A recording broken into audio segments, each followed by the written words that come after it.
ಈ ತಾರೀಕಿನಂದು ಜನಿಸಿದ ಹುಡುಗಿಯರು ಸರ್ಕಾರಿ ಉದ್ಯೋಗವನ್ನು ಗಳಿಸುತ್ತಾರೆ. ಸಂಖ್ಯಾಶಾಸ್ತ್ರವು ಜ್ಯೋತಿಷ್ಯದ ಒಂದು ಭಾಗವಾಗಿದ್ದು, ಅದು ಸಂಖ್ಯೆಗಳು ಹಾಗೂ ಗ್ರಹಗಳ ನಡುವಿನ ಸಂಬಂಧವನ್ನು ಅಧ್ಯಯನ ಮಾಡುತ್ತದೆ. ಸಂಖ್ಯಾಶಾಸ್ತ್ರದಲ್ಲಿ ಮುಖ್ಯವಾಗಿ 1 ರಿಂದ 9 ವರೆಗಿನ ಸಂಖ್ಯೆಗಳನ್ನು ರಾಡಿಕ್ಸ್ ಎಂದು ಕರೆಯಲಾಗುತ್ತದೆ. ಇದರ ಪ್ರಕಾರ ನಿರ್ದಿಷ್ಟ ರಾಡಿಕ್ಸ್ ಸಂಖ್ಯೆಯಲ್ಲಿ ಜನಿಸಿದವರು ಚಿಕ್ಕಂದಿನಿಂದಲೇ ಬಹಳ ಅಪರೂಪದ ಗುಣಗಳನ್ನು ಹೊಂದಿರುತ್ತಾರೆ. ಸಂಖ್ಯಾಶಾಸ್ತ್ರದ ಪ್ರಕಾರ 1ನೇ ತಾರೀಕಿನಂದು ಹುಟ್ಟಿದವರನ್ನು ಬಹಳ ವಿಶೇಷ ಎಂದು ಪರಿಗಣಿಸಲಾಗುತ್ತದೆ. ಈ ರಾಡಿಕ್ಸ್ನ ಅಧಿಪತಿ ಗ್ರಹಗಳ ರಾಜ ಸೂರ್ಯ ಆಗಿದ್ದಾನೆ. ಈ ರಾಡಿಕ್ಸ್ ಯುವತಿಯರ ಮೇಲೆ ಸೂರ್ಯನು ವಿಶೇಷ ಪ್ರಭಾವ ಬೀರುತ್ತಾನೆ. ಸದಾ ಸೂರ್ಯನ ಆಶೀರ್ವಾದ ಇವರಿಗೆ ಇರುತ್ತದೆ.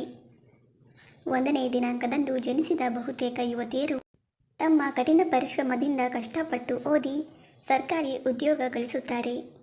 ಈ ಸಂಖ್ಯೆಗೆ ಸೇರಿದವರು ಬಹಳ ಶಿಸ್ತು, ಧೈರ್ಯಶಾಲಿಗಳು. ಯಾವುದೇ ಕೆಲಸವನ್ನು ಚಾಲೆಂಜಿಂಗ್ ಆಗಿ ಸ್ವೀಕರಿಸಿ ಪೂರ್ಣಗೊಳಿಸುತ್ತಾರೆ.